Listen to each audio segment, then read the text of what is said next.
exciting. Tell me a little bit about yourself.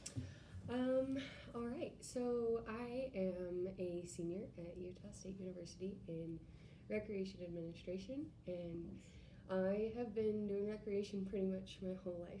I started when I was 15 as a lifeguard, continued working in aquatics for quite a few years, and then I recently switched over and am working for a therapeutic treatment center, working with their outdoor learning coordinator and doing those sorts of things, and kind of similar things but also very different at the same time. I just love working with people, and I'm motivated by those around me and helping others, and I just want to find a job that lets me do that. So Awesome. So what type of outdoor programs do you do at your current work? So right now we are kind of in a lull. We're waiting for the snow seasons to start, really. There's not a ton of stuff you can do during the fall. Mostly right now we're going rock climbing. In the summer, there was a rafting trip that we did up in the Tetons, and just like a whole variety of things. So lots of Awesome. stuff. Do you have any experience working with adaptive equipment when you're doing any of this outdoor work? Less so on the adaptive side. My experience in adaptive recreation more falls along the aquatic lines. Okay. I've taught adaptive swim lessons for a number of years, as well as I have quite a bit of experience working with those with mental disabilities, and a few motor skills and physical disabilities as well. Okay. Can you tell me a little bit about those? Yeah.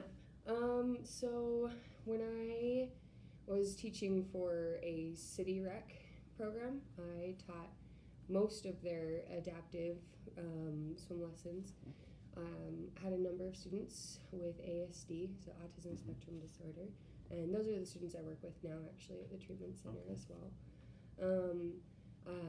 A lot of my adult participants suffered from severe anxiety, and I had these two cute little girls with cochlear implants that don't work in the water, so they could not hear when we were in the water, and so taught them to swim, and that was really fun. So how did you go about communicating with them? Yeah, so the first 5 minutes of our lesson, we would be on deck in a classroom that was kind of away from the noise of the pool, and we would go over what we were going to learn that day, and kind of because they didn't know sign language either because they had the cochlear implants. So we went over this would be on your front, this is on your back, and then we'd do some of the strokes you can kind of do out of water, sort of thing. And I established then and there with them, okay, is it okay if I tap you on the shoulder to get your attention and those sorts of things, and gave them parameters of where we would be and where they could stay. And if they didn't stay within those, then they'd have to get out, those sort of things, just for safety reasons. But yeah, they were super fun. Such cute little girls. Very cool. So a big part of this internship is it's our winter internship. So just like you were kind of waiting for the snow to fall. What experience do you have skiing? Yeah. So I ski and snowboard. I have been doing both since I was about 8 years old. Well, I guess technically I skied when I was 3, but nobody really learns a ton when they're 3. I am more proficient in snowboarding than I am in skiing, but I can do both. Okay. So. And you've never done any sort of adaptive winter sports? Not winter sports, no. Okay, great. I am very interested in learning, though. Okay, that's what we want to hear. One of the big parts about dealing with, people in general, and dealing with parents and coworkers and sometimes participants and clients, conflict arises in all sorts of forms and fashions. Do you have a philosophy for how you deal with conflict, and can you give us an example of how you've dealt with that in the past? Yeah, of course. I have dealt with a lot of conflict in pretty much all of my jobs. As a recreation professional, it's kind of something that you run into every day. Exactly. And swim lesson, I don't know if you've had any experience with swim lesson parents, but they are very particular about things that they really want. So one lady comes to mind. I was part of a staff that when we opened up our registration for the season, we had a full staff.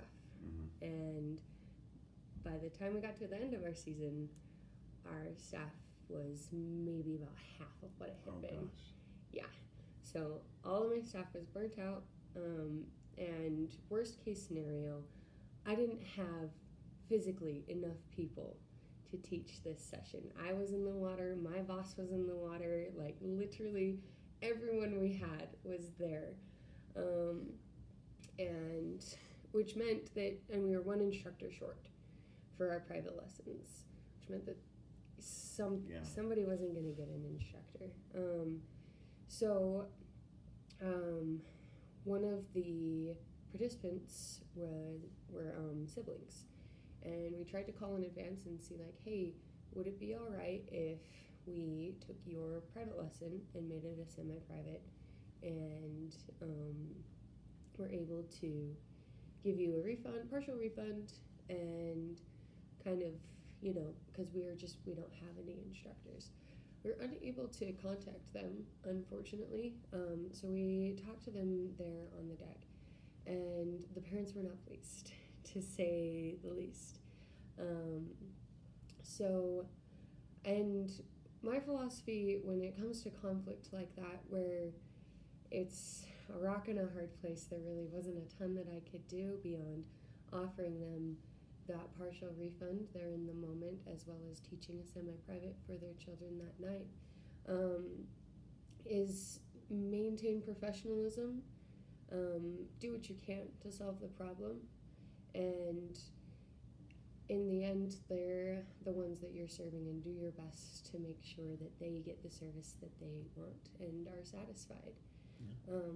So it ended up, we did a flash hire. We legit just we went and found somebody to teach this. I think it was it was a gal who left earlier in the summer. She was working for a law firm, and I was like, I just need you for 30 minutes twice a week. Can you come and teach this lesson? And she said, yeah. So beyond that first lesson, and they actually ended up loving the instructor and really having a great time. I think they actually still take some lessons with that program. So nice. Rough beginning, but hopefully pretty good ending. Very good.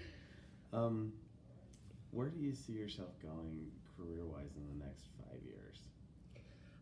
So career-wise, I am actually interested, and I wanted to ask a few questions about this, if that's okay. Yeah, fine. I'm interested in therapeutic recreation, and I understand that there is an alternate route to going through all the schooling sort of thing, and I was wondering, I know that you guys have a therapeutic recreation specialist on staff. If you could give me any more information about that alternate route. Yeah, so actually, Jody, who actually would be me, is going through the process. She had a degree in exercise science and is going to be certifying and going through that process of taking courses on the side, and then completing that, because she had all of the prerequisites necessary, and then she's going to be able to sit for the NCTRC exam. We'll have you talk to her for sure. Okay, yeah. About that experience. That would be fantastic. I mean, I would love to pursue a career in therapeutic recreation, mainly focusing honestly in aquatic therapeutic recreation, because that is more my specialty. But I am very interested in outdoor recreation, and I have actually quite a bit of experience in that as well. Nice. Very cool. Besides that, do you have any other questions for us? Let's see. Most of them were therapeutic recreation focused. I guess I was wondering, so I have experience instructing, although most of my instructing is either classroom-based or water-based. Sure.